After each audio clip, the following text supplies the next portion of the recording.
Apa maksudnya cari-cari alasan untuk mensyukuri? Pernahkah Anda bertemu dengan seseorang, bahkan mungkin bisa jadi kitalah orangnya, yang suka-suka cari salahnya orang gitu loh. Orang itu kalau sudah nggak sentimen sama sesamanya, nggak suka sama orang tertentu, apapun yang dia lakukan dan katakan itu salah di mata kita, betul nggak?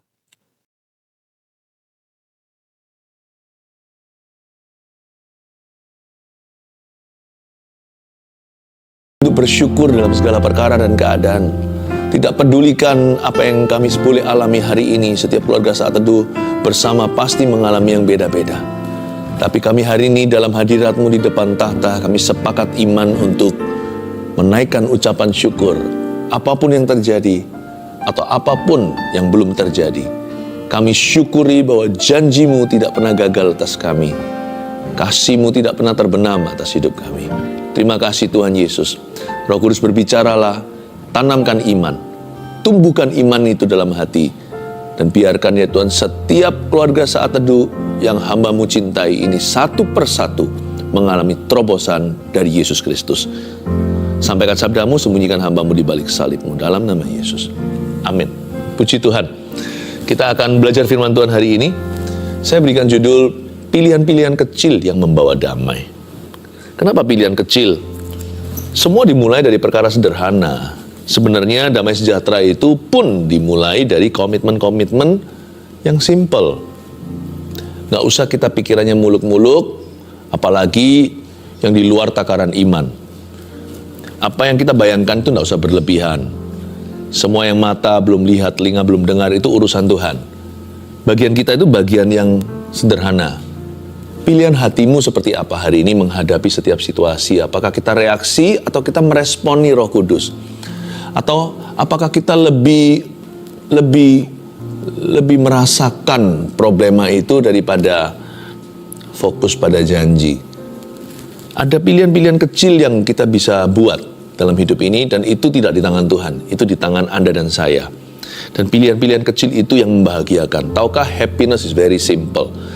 Kebahagiaan itu sederhana, dimulai dari komitmen-komitmen yang jelas. Kita baca bersama-sama surat Paulus pada jemaat di Filipi, Filipi pasal 1 ayat 1 sampai 11. Demikian firman Tuhan, ayat pertama, dari Paulus dan Timotius, hamba-hamba Kristus Yesus, kepada semua orang kudus dalam Kristus Yesus di Filipi, dengan para penilik jemaat dan diaken. Kasih karunia dan damai sejahtera dari Allah Bapa kita dan dari Tuhan Yesus Kristus menyertai kamu. Coba saya jelaskan dulu satu persatu, 2 ayat dulu. Surat Filipi adalah surat dari penjara yang ditulis oleh Paulus bersama dengan Timotius. Makanya bunyinya begini, dari Paulus dan Timotius, hamba-hamba Kristus Yesus, kepada semua orang kudus dalam Kristus Yesus di Filipi. Kita ini semua adalah hamba-hambanya Tuhan Yesus. Baik di depan orang atau tidak ada sepasang mata manusia yang melihat kita. Di mana kita itu hamba? Kapan kita itu hamba Tuhan? Dimulai dari hati kita. Pilihan-pilihan hati kita itu akan menjelaskan kita ini hambanya siapa? Kita ini hamba Allah atau hamba dosa? Ada satu bagian hidup yang tidak seorang pun bisa masuk ke situ, yaitu di dalam sanubari dan batin kita. Dalam manusia batinnya kita ada pilihan-pilihan setiap hari yang harus kita ambil setiap saat. Pastikan kita memuliakan Tuhan, nurut sama Yesus, dan jangan pernah main hakim sendiri atas kehidupan.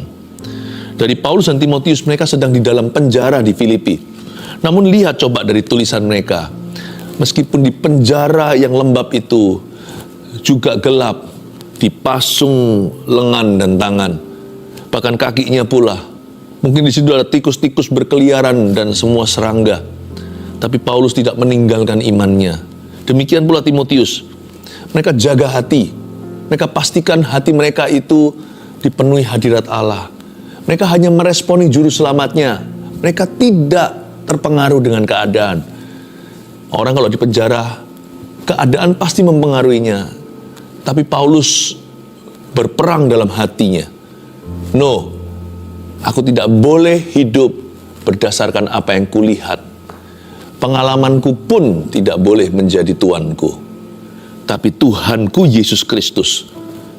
Dia yang memiliki hatiku. Luar biasa lah ya, luar biasa ya. Dia punya keputusan-keputusan hati yang tetap untuk mengikut Tuhan dalam segala keadaan. Coba lihat ayat 2. Kasih karunia dan damai sejahtera dari Allah Bapa kita dan dari Tuhan Yesus Kristus menyertai kamu. Garis bawahi dua benda, kata benda di sana, yaitu kasih karunia, lalu damai sejahtera. Nanti waktu kita baca ayat-ayat ini, kita bisa mengerti hati Paulus seperti apa. Langsung kita bisa menebak dia ini orangnya seperti apa. Dan kita perlu belajar dari Paulus. Ketika dia tidak bisa kemana-mana, dipasung belenggu, tapi hatinya tetap memuliakan Tuhan. Dan di sini di ayat 2, Paulus menuliskan, kasih karunia dan damai sejahtera dari Allah Bapa dan dari Tuhan Yesus menyertai kamu. Dia tulis pada jemaatnya di Filipi. Ada kasih karunia tertentu bagi orang-orang yang menjaga hati.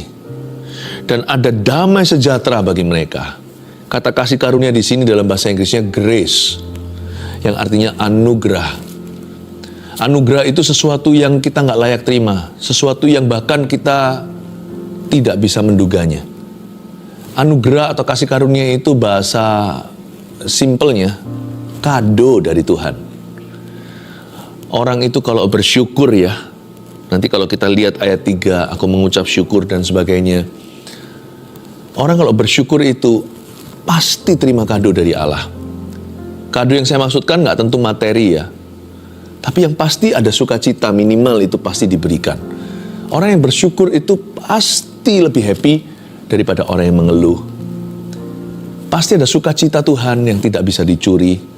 Tidak bisa dicuri iblis, tidak bisa dicuri oleh sikon atau situasi dan kondisi. Kasih karunia itu berbagai macam berkat, A sampai Z hanya Tuhan yang tahu. Kalau kita itu jaga hati kita dalam segala waspada, yang bisa mengalir hanya satu, yaitu kehidupan. Nggak hanya itu, kasih karunia, tapi juga ada damai sejahtera. Kata damai sejahtera di sini itu artinya increasing peace. Damai itu bertambah-tambah, nggak bisa berkurang, malah nambah. Iya. Kalau kita itu melakukan apa yang dikatakan di ayat 3. Ucapan syukur dan doa, begini firman Tuhan. Paulus ngomong begini, aku mengucap syukur kepada Allah. Allahku, setiap kali aku mengingat kamu. Dan setiap kali aku berdoa untuk kamu semua, aku selalu berdoa dengan sukacita. Aku mengucap syukur kepada Allahku karena persekutuanmu dalam berita Injil, mulai dari hari pertama sampai sekarang ini. Akan hal ini aku yakin sepenuhnya, yaitu Tuhan yang memulai pekerjaan yang baik di antara kamu, akan meneruskannya sampai pada akhirnya pada hari Kristus Yesus. Memang sudahlah sepatutnya aku berpikir demikian akan kamu semua, sebab kamu ada di dalam hatiku. Oleh karena kamu semua turut mendapat bagian dalam kasih karunia yang diberikan kepadaku, baik pada waktu aku dipenjarakan, maupun pada waktu aku membela dan meneguhkan berita Injil. Sebab Allah adalah saksiku betapa aku dengan kasih mesra Kristus Yesus merindukan kamu sekalian. Dan inilah doaku, semoga kasihmu makin melimpah dalam pengetahuan yang benar dan dalam segala macam pengertian, sehingga kamu dapat memilih apa yang baik, supaya kamu suci dan tak bercacat menjelang hari Kristus, penuh dengan buah kebenaran yang dikerjakan oleh Yesus Kristus untuk memuliakan dan memuji Allah.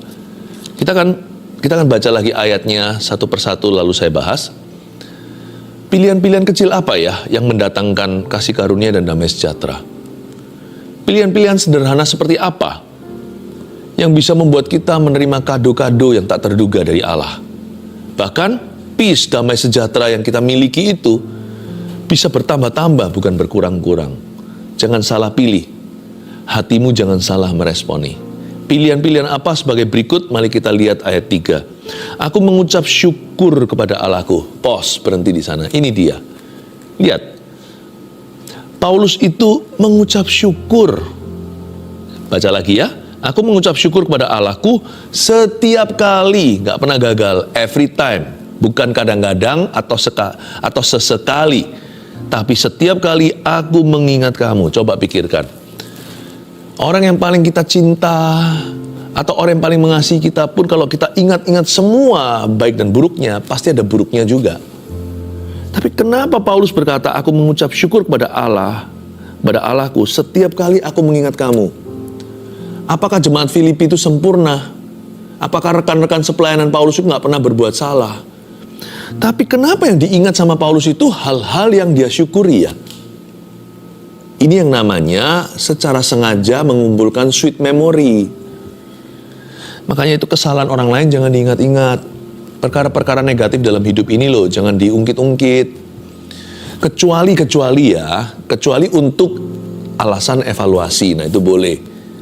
Apalagi untuk diri sendiri. Kita juga harus mengampuni kesalahan kita. Kesalahan sendiri, kalau kita memang harus ingat atau ungkit, itu demi evaluasi, supaya kita belajar dari kesalahan. Tapi secukupnya aja. Tapi sebagian besar kita itu cenderungnya negative thinking soalnya. Pikirannya itu loh selalu negatif, lihat donat itu selalu lubangnya. Apa yang diingat-ingat itu selalu yang buruk-buruk. Kadang-kadang tentang orang lain, tak jarang tentang diri sendiri yang dapat kita temukan dalam diri kita. Aduh, aku ini gini loh, wah, mentalitas kemiskinan, aku ini kasihan loh, aku ini malang sekali.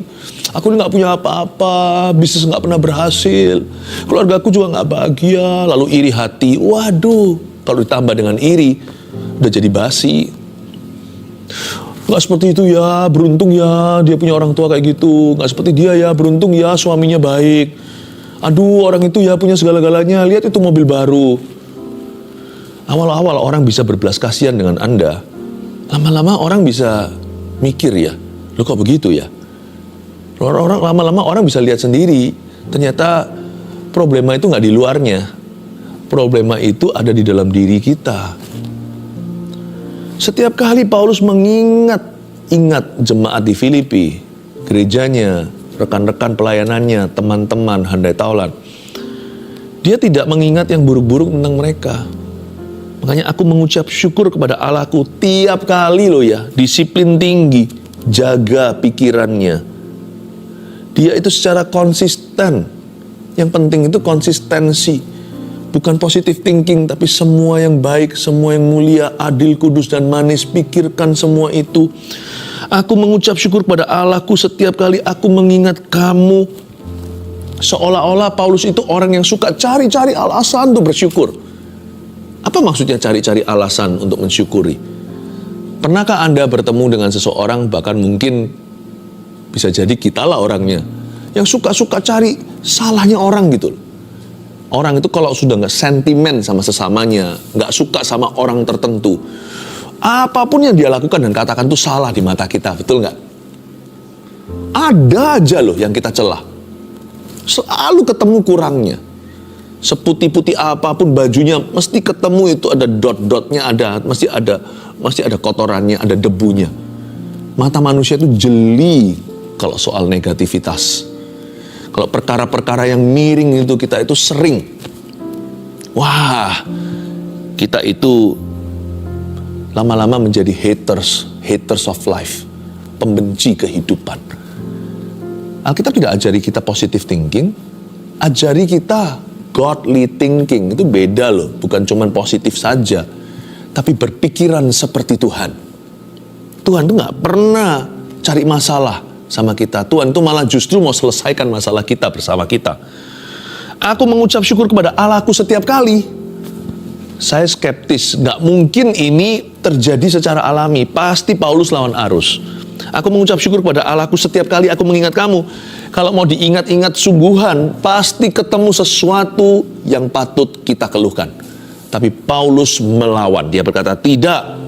Apa yang kuingat tentang engkau, tentang kita adalah semua yang mulia, baik, kudus, dan manis. Semua yang layak dipuji. Luar biasa nggak? Ini orang yang suka cari-cari alasan untuk bersyukur. Jangan lupa loh, ditulis di penjara. Sedang dipasung belenggu, dia masih bisa. Kata-katanya begitu manis dan positif. Aku mengucap syukur kepada Tuhan. Kok bisa ya? Ini manusia zero trauma. Padahal Paulus itu dikhianati bolak-balik. Beberapa rekannya namanya Demas, siapa lagi. Kalau dia dizolimi atau dia difitnah. Wah, difitnah sudah kerap kali. Bahkan dipukuli oleh orang-orang yang punya agenda pribadi, dia dimusuhi. Ya, lalu satu mob semuanya Oh, satu geng lawan dia. Kalau Anda baca Kisah Para Rasul, kelihatan sekali ceritanya.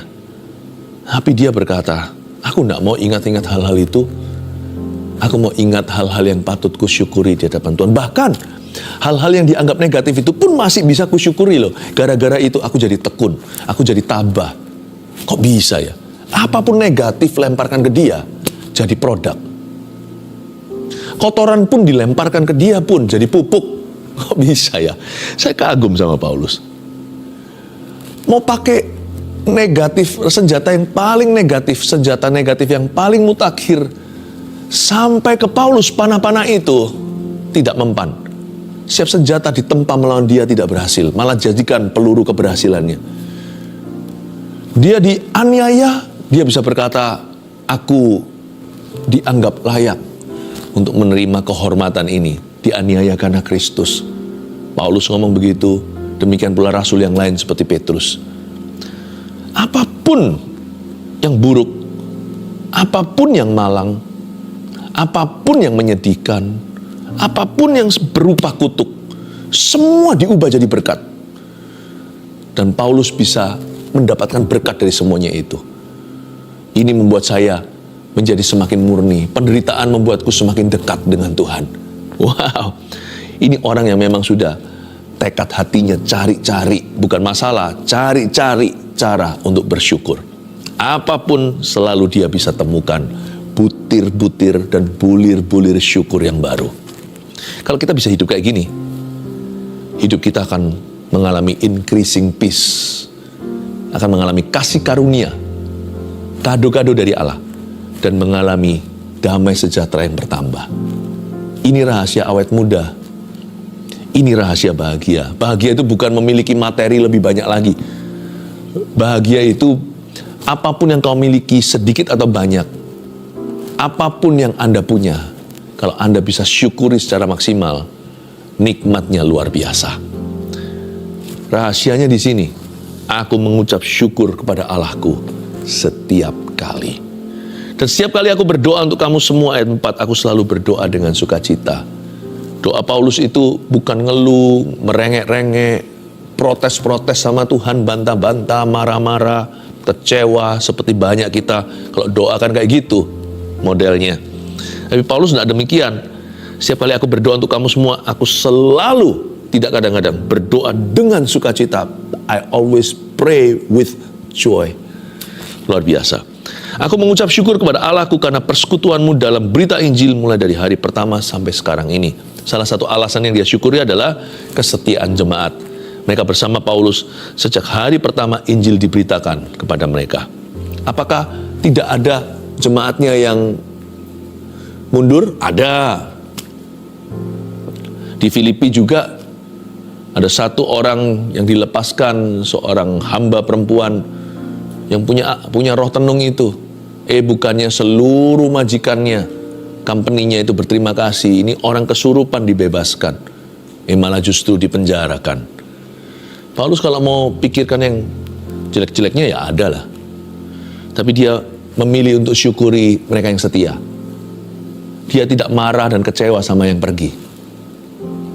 Tapi dia berterima kasih sama Tuhan untuk mereka yang tinggal. Luar biasa ya, nggak lihat ke lubang donatnya. Dia makan donatnya. Ayat 6, akan hal ini aku yakin sepenuhnya, yaitu ia yang memulai pekerjaan yang baik di antara kamu akan meneruskannya sampai pada akhirnya pada hari Kristus Yesus. Coba Anda lihat ayat 6. Akan hal ini aku yakin sepenuhnya. Paulus punya alasan untuk goyang, dipenjarakan. Ini gembalanya, rasulnya, pemimpinnya. Gimana dengan jemaatnya? Dia mengalami tantangan yang tidak terhingga. Karena zaman dulu, zaman peradilan beda. Orang kalau sekali masuk penjara, susah keluarnya. Paulus juga nggak tahu kapan dia dibebaskan. Kalau dia melihat semua kondisi sekeliling keadaan, tidak ada satupun yang menjanjikan. Belum lagi, jemaat yang dia barusan rintis ini masih muda, masih belia. Nggak tahu nanti ini, wah masih banyak sekali urusannya. Siapa nanti yang meneruskan Paulus? Bagaimana dengan jemaatnya? Apakah mereka setia? Siapa yang ngajari firman sama mereka? Tantangan di depan itu luar biasa. Bukan hanya tantangan yang sifatnya persoalan, tantangan yang sifatnya tugas-tugas yang belum diselesaikan. Begitu banyak sekali tantangan dan rintangan. Tapi Paulus menghadapi semua ini kok bisa dengan cool headed ya, dengan sejuk kepala. Tenang sekali orang ini. Nggak tahu dari mana, di mana rahasianya. Menurut saya di sini, sumber kepercayaannya itu dia kenal, yaitu Tuhan Yesus. Aku tahu Dia yang memulai sesuatu yang baik di antaramu akan meneruskannya sampai pada hari Kristus Yesus. Hatinya itu memilih untuk percaya, bukan untuk ragu. Emangnya dengan kita khawatir bisa menambah sasta gitu? Apakah dengan Paulus kena panic attack di dalam penjara, dia akan keluar dari penjara lebih cepat? Bukan malah justru di dalam penjara dia stres dan mati. Apakah dia dengan mengkhawatirkan jemaatnya seperti apa, jemaatnya akan bertumbuh? Bukannya malah justru jemaatnya dilemahkan kalau rasulnya aja begitu. Paulus nggak punya pilihan. Meskipun dia selalu punya pilihan. Dia memilih untuk optimis di dalam penjara. Kalau Anda di dalam penjara kehidupan keluarga saat teduh bersama, kita ini cenderungnya apa? Kita cenderungnya langsung gelisah, takut, bimbang, ragu, pesimis. Kita itu sebenarnya nggak punya pilihan. Kalau kita milih semua tadi yang saya sebutkan, pesimis dan sebagainya itu, kita pasti akan mati. Kita mati kutu, kita mati konyol. Dan justru semua yang Tuhan telah taruh dalam hidup kita bisa dirampas setan. Kita nggak punya pilihan. Pilihan kita cuma satu. Jangan lupa pilih itu. Pilih untuk optimis. Ngadepin apapun tantangan, pilih optimis. Divonis kanker. Mungkin kita bisa bilang, ya enak aja orang kalau nggak kanker bisa ngomong begitu. Enggak juga sih. Setiap orang yang kena kanker juga dulu nggak pernah kena kanker. Ketika dia kena kanker, dia harus buat pilihan hati. Dia pilih untuk optimis, atau dia pilih untuk nangis dengan air mata putus asa. Kalau memang harus nangis, keluarga saat teduh, nangislah dengan iman. Yang menabur dengan mencucurkan air mata akan menuai dengan sorak-sorai. Yang maju menabur sambil menangis, menabur benih. Jangan hanya sekedar kita itu meratapi. Ratapan itu ada dua. Ada orang yang menangis itu karena dia itu, tangisannya adalah karena dia itu gelisah, tak percaya, gusar hatinya. Tapi ada orang yang menangis itu karena memohon kepada Allah. Pilih yang nomor dua itu. Jadikan itu pilihanmu satu-satunya. Kalau memang aku harus menghadapi tantangan di depan, aku memilih untuk optimis. Aku memilih untuk bergantung pada Yesus. Aku memilih untuk sungguh-sungguh berdoa kepada Tuhan. Kalau memang aku harus menangis, aku akan menangis untuk menabur benih dan maju. Yudas mungkin juga menangis, tapi tidak mendatangkan kebaikan, karena tangisannya tidak percaya. Keluarga saat teduh bersama, akan hal ini aku yakin sepenuhnya.